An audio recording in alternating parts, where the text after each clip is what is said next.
Welcome to the Freight Project Podcast, brought to you by Cerasis, a North American third-party logistics company providing shippers transportation management technology and solutions. On today's The Freight Project Podcast episode, Cerasis welcomes Greg Ahnert, CEO of one of our parcel shipping technology partners, Lamprey Systems, a solutions company who offers parcel and freight invoice auditing services to aid shippers in recovering lost money on shipments. You'll get to learn about Greg's entrepreneurial spirit and how his first company in the food and beverage sector led to him seeing problems of shippers in relation to invoice auditing when using companies like FedEx and UPS. On this episode, Greg and I will talk about shipment optimization. First, Greg will give us his definition of what shipment optimization means, so we're all on the same page. Greg then lays out what he is seeing in the marketplace that are the current challenges or issues that shippers are facing in their quest for shipment optimization. After explaining the current challenges in shipment optimization, Greg then will share what are the considerations or solutions that shippers should take into account when looking at solving problems as it relates to shipment optimization. And finally, Greg will provide, once solutions or best practices are in place, what are the benefits enjoyed by shippers who achieve better shipment optimization. We hope you enjoy this episode of the Freight Project Podcast. Hello, Greg, and thanks for coming on to share your insights with our listeners of the Freight Project Podcast. Since you are a first-time guest, we always like to make sure that our listeners know who they are hearing from on each episode. So can you tell us a little bit about your background in the logistics industry and the company that you founded, Lamprey Systems? Yeah, thank you, Adam. Sure can. So my background, actually, I grew up in the hotel business, and really learned early on how to kind of approach everything with a hands-on approach in terms of solving problems. Kind of led me to my kind of first business, which was in the beverage industry, and utilizing some of that hospitality background.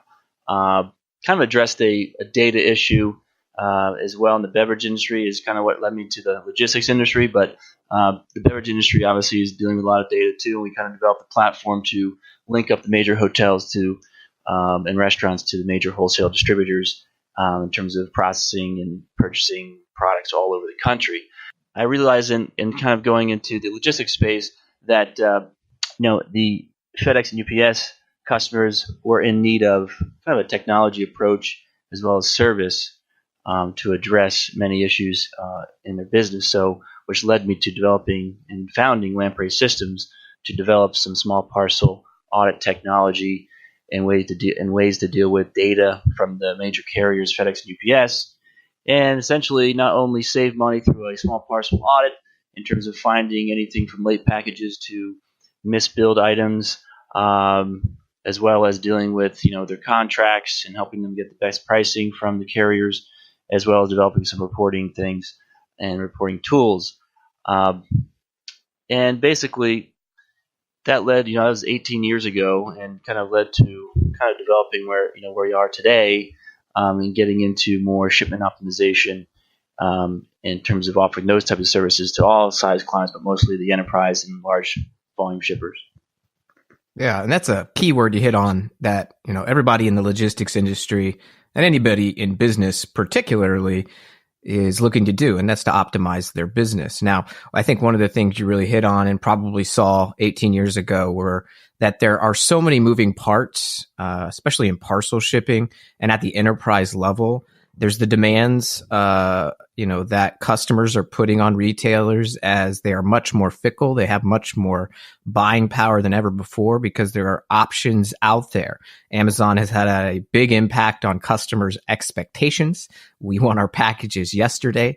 So if I'm, responsible for the supply chain as a supply chain director, I'm on that supply chain team in transportation, and I'm, tasked with getting the product as optimally at the lowest cost and as efficiently and as the best experience possible the customer can have.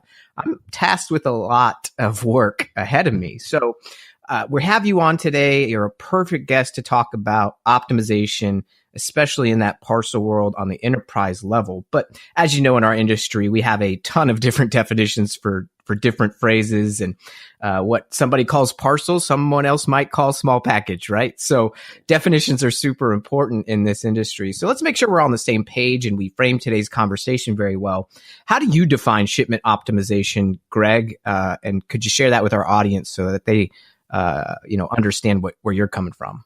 Right. That's a good question. So we break it down into two main areas because it helps address, kind of how to deal with optimization in general. So the first area would be more on the client side in terms of what they can do, and then the other area is obviously dealing with the carrier side, right? So on the carrier side, you're dealing with, utilizing the services from FedEx and UPS and how best to do that. And that gets into analysis dealing with, say, lower cost services available when you're using a higher cost service. Looking deeper into, say, ground shipments versus using a home delivery type service level. It's also looking at the effective discounts that the carriers have for you as a client. And so it's one side of optimization is kind of looking at the carrier side, what you can do and how you can do things differently. What the carriers are offering to you. And then the other side is obviously dealing with more client-related items in terms of optimization internally to their company, which still it's in the shipping kind of area, but again, it's less involved in terms of the carrier. So things like in that area could be looking at your freight spend versus your small parcel spend, but also how they intertwine and where the optimization between those two services, be it a weight issue, if there's things that are on the freight side that are small in the pallet and they could qualify for a small parcel, where's that fine line? How do you break that down? Then you get into more like package engineering on the client side, dealing with the size of their packages, using density effectively in terms of, small things in large boxes or, bulging boxes for, things that are overstuffed and getting a lot of overcharge fees there. So there's a lot of ways to look at things on the client side as well. And then kind of in the other area on the client side would be more avoidable charges. And things that are avoidable charge, like duplicates, creating many labels sitting there on the printer and, realizing that that's charging every time you print out a label. Address corrections, having an e-commerce site that may not be catching incorrect addresses and, ways to address that. Or it might be internally. It may just be a more B2B operation. The address book or is flawed and it's causing a lot of problems there. Which could lead to, obviously a $14+ charge, and that's costly. And then, could be other things like late payment fees or just simple accounting things on the client side that, may be unchecked, and there's ways to optimize that and make sure, obviously, the billing and reporting is up to speed in terms of how they're doing the billing side. So, in general, that's kind of a long-winded answer to, there's two kind of main areas, obviously, client side, shipper side. In terms of how to address optimization as a definition, I guess. Yeah, so it sounds like optimization truly is looking for where there might be exceptions from the norm that are causing increased costs unnecessarily, and being able to root those out long term, not just tactically, although it's a tactical process to find those. When you start seeing those issues occur commonly, you then might get to the root issue of what's forcing the tactic that you need to do right now in order to catch the problems. Mm-hmm. So that sounds like a very hard thing to achieve, and it requires a lot of visibility, of course, into your shipping processes. Now, we'll get into kind of some of the ways that you're working to help solve that here in a second, but what are forcing shippers today to more than ever really understand the importance of shipment optimization? Are there market forces that are creating this focus on shipment optimization? Do people just are people having to spend more money? Why is shipment optimization increasingly getting talked about, not just in the supply chain space anymore, but even bubbling up to the C-suite, who traditionally may not get involved in supply chain day to day? Right. It's a great question. And, I think it really depends on industry, but in general, if you look at a very 10,000 foot level, what's kind of changed, I guess, a little bit is that I don't know, if going back 20 years maybe, the number of SKUs companies were offering was maybe more limiting in terms of what they were looking over and looking after with e-commerce and different partners selling your products. There's things shipping from every location, all over the country or world.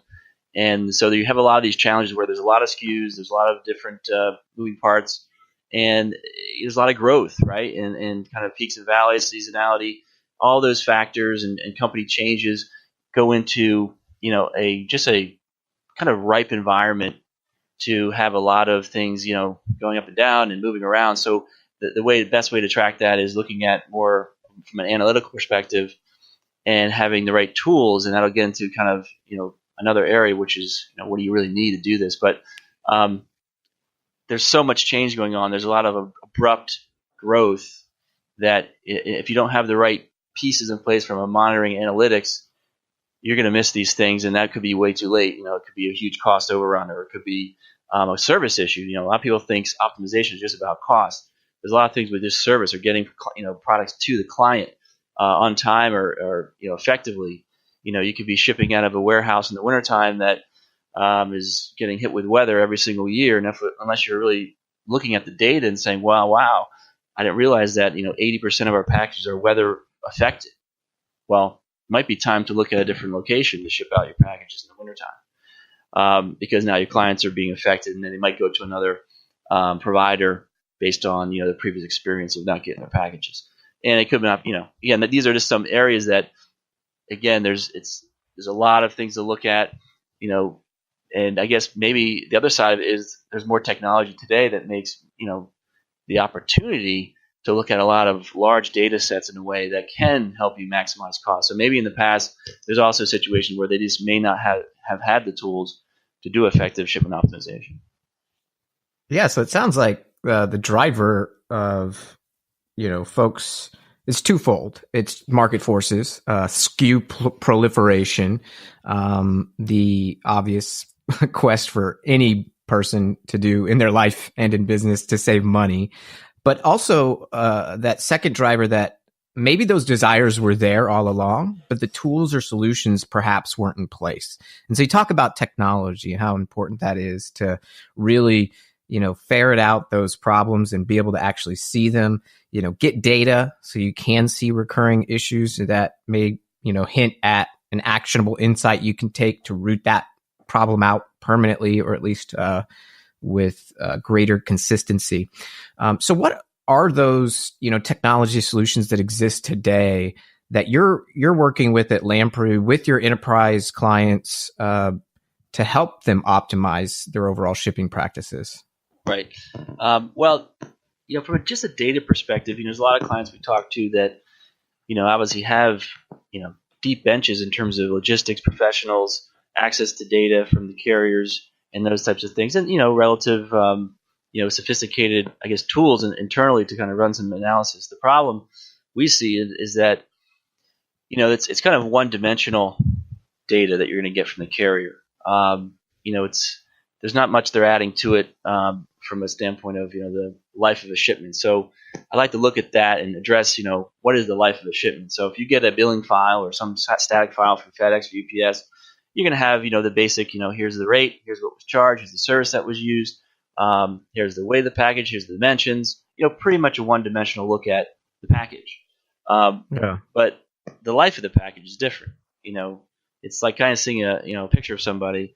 And then the next thing you get is a full video and documentary of who they are, right?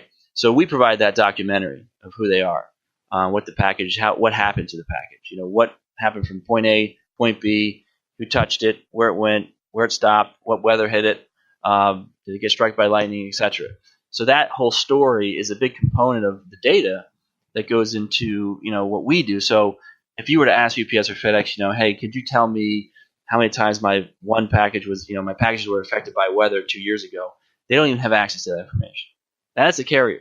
So that's something we would have access to, because again, when we have a relationship with a client, we immediately are getting the data, but then we're tracking all the packages. Then we're going to download all the exception data. So exception data is obviously the things that happen to a package as from A to Z, and we save that and we use that as a data point to kind of build that story. So it's very important when you do optimization because, if it's a client-related issue, if it's a order-related issue, a customer-related issue, if it's a contract-related issue with the carrier, whatever it may be that our clients' objectives are, we need to have that full story to help us build any kind of case. And then that goes into our data analytics, obviously, and helps them determine, where the problem is or where the opportunity is too. Yeah, it kind of sounds a lot like when I started using a Fitbit probably 8 years ago, and I weighed maybe a decade now because time flies. My goodness. And I weighed probably 65 pounds more than I do today. So what was my problem? Well, I was overweight. I needed to optimize my health. And so about a decade ago, Fitbits really only tracked your steps. That was about it. And that helped. It gave me some visibility into one aspect, and I had one data point to work off of, but I still didn't feel entirely healthy. The weight came off because I increased my activity, and I was reminded by my Fitbit that you didn't do enough activity today. Pretty simple data and analysis there. Then they added in sleep. Then they added in heart rate. And now they're adding in other factors as well as the technology improves. And, the benefit that I got as they improved their technology, I got more data points and I could see more of my health story beyond just simple activity. And so what I'm able to do now is make sure I'm sleeping. I make sure my heartbeat is up to date so that I have, if I have a bigger issue, I'll know that pretty instantly. And the overall benefits for me were not just losing weight. I think people can lose weight pretty easily and gain weight pretty easily too. But the end result is that I really optimize not just my weight, but my overall body. And I feel better and I'm stronger because I had more data and more context. And my overall benefit is that I have more energy. I'm able to spend more time with my kids and I can do more with less, and I'm optimized. So I have to assume that my benefits of having a happier life and having more time and energy happens a lot after you optimize shipping as well. So once you're optimized and everything's in place, what do some of your happy clients look like when they're fully optimized? What are their total benefits and some of the things they can focus on now that they have everything sort of better using technology to get to shipment optimization? Yeah, so I think we kind of addressed the, what it takes. So there's obviously technology component, and then, kind of the big piece there is having access to the right data, like we said, but also the ability to kind of go back in time and rerun data, right? So, for instance, if you have a client that wants to understand, we know there's a problem maybe with our packaging, it was oversized, or we had boxes that were too big for our really small items. What would it look like if we changed our package, tomorrow? So that's an interesting question, right? How do you do that? Well, there's a technology component, right? Which is we have to rerun now every single package that you shipped over the last 6 months, and then, kind of create an impact study and say, all right, let's change the size of the boxes and maybe the, shape, density, and, what we do with the package, and then re-rate it and then see what that looks like for across the spectrum. That's going to give you an immediate result, but without technology, you can't get that. So that's something that we give our clients value because, hey, we give them immediate results saying, here's a change you can make in the future, and we can show you what the result is before you invest in that new packaging. Now, it could be a marginal cost savings, right? Or it could be the clients, or the customer really likes the new boxes, or, it's shinier or whatever. And it's like, all right, save some money. I can just cost justify this going forward.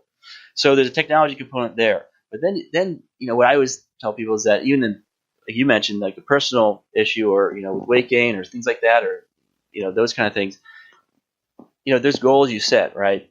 And then there's also the reinforcement piece. The biggest thing that we see is clients may have a problem and they fix it and they're like, well, we're good. Well, it doesn't really work that way because every single week there's thousands and thousands more packages that go out the door, and it's like creating a habit, right? Through repetitive tasks. Yeah, I mean that's the same thing with my weight. It's about sustainable optimization, right? Not just one-off optimization. Right. So there's that reinforcement piece that it doesn't even matter if you're an athlete or whatever it is. The most successful athletes in the world, they look at the data first. They figure out what's the problem, right? It could be as quarterback, it could be golf, it could be bowling, whatever it may be. They look at the data first.